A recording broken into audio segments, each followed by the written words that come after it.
Colonel mode. CPU జనరల్గా 2 మోడ్స్లో operate అవుతుంది. అసలు ఎందుకు 2 మోడ్స్లో ఆపరేట్ అవ్వాలి? ఏదైనా ఒక సాఫ్ట్వేర్ లేదా యూజర్ ప్రోగ్రామ్ వర్క్ చేయాలి అంటే CPU కావాలి.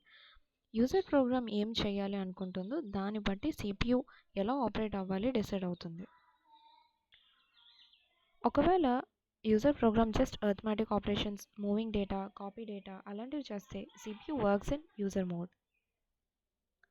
కొన్ని ప్రివిలేజ్డ్ ఇన్స్ట్రక్షన్స్ ఉంటాయి, అంటే హార్డ్వేర్ని యాక్సెస్ చేసే instructions.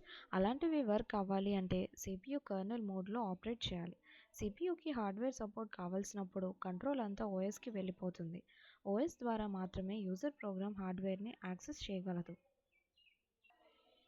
System call OS provide చేసే సర్వీస్ని యూజర్ ప్రోగ్రామ్కి ఇవ్వడానికి యూజ్ అవుతుంది.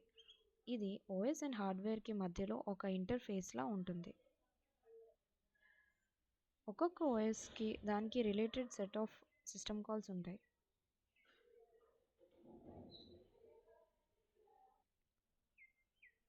యూజర్ ప్రోగ్రామ్స్ సిస్టమ్ కాల్స్ మీద చాలా డిపెండ్ అయి ఉంటాయి.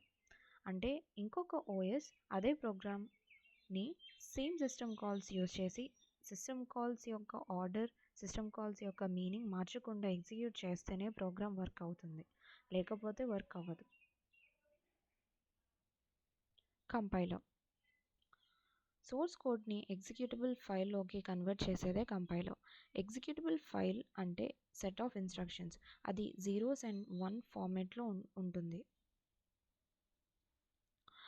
దాంట్లో ఎగ్జిక్యూటబుల్ ఫైల్లో header information, data సెగ్మెంటింగ్, linking information ఉంటుంది. కానీ వీటి ఆర్డర్ OS మీద డిపెండ్ అయ్యి ఉంటుంది.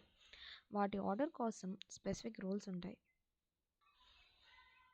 ఒకే ఇన్స్ట్రక్షన్కి డిఫరెంట్ OS డిఫరెంట్ సిస్టమ్ కాల్స్ని కాల్ చేయొచ్చు. అందుకని ఒకే ఎగ్జిక్యూటబుల్ ఫైల్ డిఫరెంట్ OSలో డిఫరెంట్ అవుట్పుట్ ఇవ్వచ్చు. So make note that applications అన్నీ OS స్పెసిఫిక్. ఇంటర్ప్రిటర్ సోర్స్ కోడ్ని బైట్ కోడ్కి కన్వర్ట్ చేస్తుంది.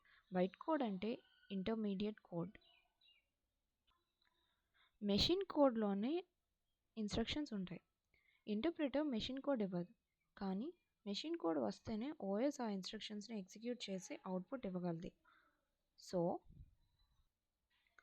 Virtual machine, here comes the use of VM. Virtual machine byte కోడ్ని కాస్త మెషిన్ కోడ్లోకి కన్వర్ట్ చేస్తుంది. వచ్చిన మెషిన్ కోడ్ కూడా ఆ సిస్టంలో ఉన్న OSకి సపోర్ట్ చేసే విధంగా ఉంటుంది.